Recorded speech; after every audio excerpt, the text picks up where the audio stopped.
fast food joint right there, a little restaurant where you could grab food, and it only had like 4 bar stools right by the door. And I remember like all of a sudden I got scared to death. You know, keep in mind I was crazy at that time. I was ready to die for whatever, man. If anybody, disrespected my gang, I was ready to fight, do whatever it took. But this day something came upon me. It was fear like never before. And I decided to run inside this little fast food joint. As soon as the car pulled up right by where I was at, I jumped in there and I hid. Man, I felt like a little sissy. Man, I felt horrible. I felt like my pride was just wah, wah, wah, wah. But I tell you what, my brother was right there, and they pulled out. They got out of their cars, and they pulled out a pistol, and they pointed at my brother, and they told him, "Who's that guy that just ran in?" He said, "That's my little brother. Why? What's up?" The guy told him, "Hey," he cocked his gun back, getting it loaded.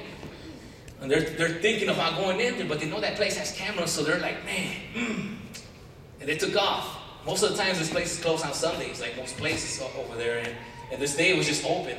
It was weird. It was God. But I remember that they got back in the cars and they drove off. Well, that same night, I decided to go to church. I was like, hey, had a close call. So I went to church, and my mom was sitting right next to me, and I was like, thinking about what had happened. We had a guest preacher. Nobody knew what happened. I didn't tell anybody. So I'm getting kind of tired, bored like always, and the preacher's about to close. Like I said, he's a guest preacher. And then he stops and says, I have something to say to somebody here tonight. I don't know who it is, but God is putting it in my heart to tell you that you were supposed to die today. You were supposed to get killed. But I said no, because I wanted to ask you one question. What have I done for you to harden your heart against me? Whew, that was like a slap in the face. I heard those same words earlier coming from my mother's mouth. And I tell you what, guys, that really shook me up. I started crying, and my mom knew what happened right away. I didn't need to tell her. She said, Sam, what happened? What happened? And I was like, man, yeah, these guys tried to kill me, and I don't know what happened, but it was a miracle that I'm not dead. And unfortunately, it took years for me to still come to the Lord. I still kept in that lifestyle. Even after moving over here from the city, I still kept going back and forth and doing things like that, and coming back from the city with my car filled with bullets, and I couldn't understand how I was still alive. I'm still alive, but it was because of God, guys, and we are here to tell you guys that there is nothing better than to serve God. I think all these guys have been in the world. They know what it is to be out there. They know what Satan has to offer. I know firsthand. I'm 26 years old, and I found it the hard way, guys. I've seen a lot of my friends die. I have a lot of friends that are locked up doing life. Those that are lucky are on wheelchairs, still on the street. What am I? I'm blessed. Guys, when people see me every day, I'm dead serious. When I wake up, I tell myself, I am. And I tell everybody when they ask me how you're doing. People say, it's another day, another dollar. And I'm like, no, this is the day that the Lord has made. I will rejoice and be glad in it.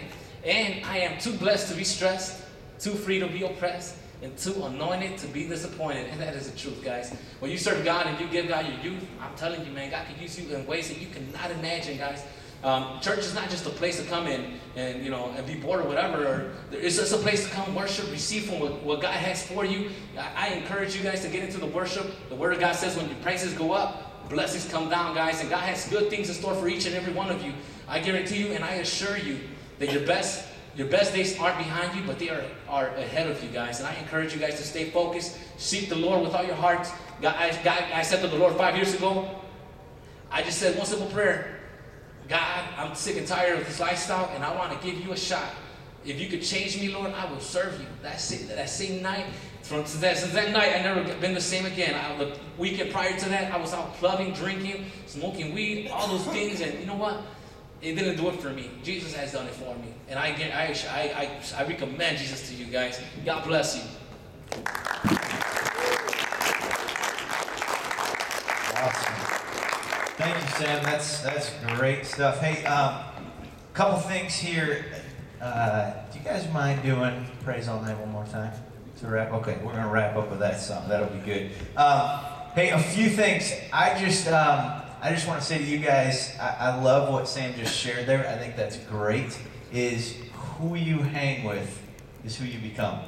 And I've talked with some of you guys about that, and I just think that is some major wisdom to kind of hear tonight and think about and process. For some of you guys, you have your crew that you roll with, and you know that some of them are not the people you should be hanging with. and it does wear off on you, and it does start to hurt, and it does start to affect, and it does start to kind of take over your life.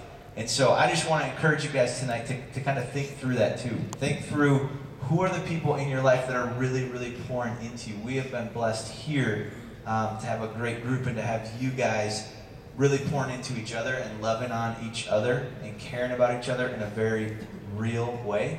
And that doesn't help or happen very much in our world anymore today. So you guys know that I am very proud of who you guys are and who you strive to be here. But I know that when you walk out of these doors on a Sunday night or after Younglife Monday or after By the Book on Wednesdays or whatever it is, it's a whole different world. And you go back to living at home, and you go back to school, and you go back to your friends that are there, and you go back to the struggles and the peer pressure and the temptations that's out there in the world. And it really does matter who you surround yourself with. It matters immensely. So let me just encourage you with that. Keep looking into that. Keep thinking about that. Who are the people that you are impacting, and who are the people that are impacting you? Who are the people that leave a mark in your lives, okay? One quick announcement. We're going to throw this up. You guys have seen this a few times if you're new here tonight, all right? This kicks off next Sunday night. We have our 3-week series of Dane in Real Life and talking about being real, okay? We're going to lay it all out. I'm going to spill my guts for you. First 2 weeks, okay? We're going to go through my whole story. I'm going to talk about it all. We're going to uncover every part and unpack every part of my life and just talk about it. And then week 3, we're going to do a question and answer thing with you guys, and you can just bring it with your questions, and we'll talk about it, and we'll be real, and we'll be upfront, and we'll talk about how God has changed my life and can change your life and has changed your life, and I'm really excited about that. So that starts next week, okay? So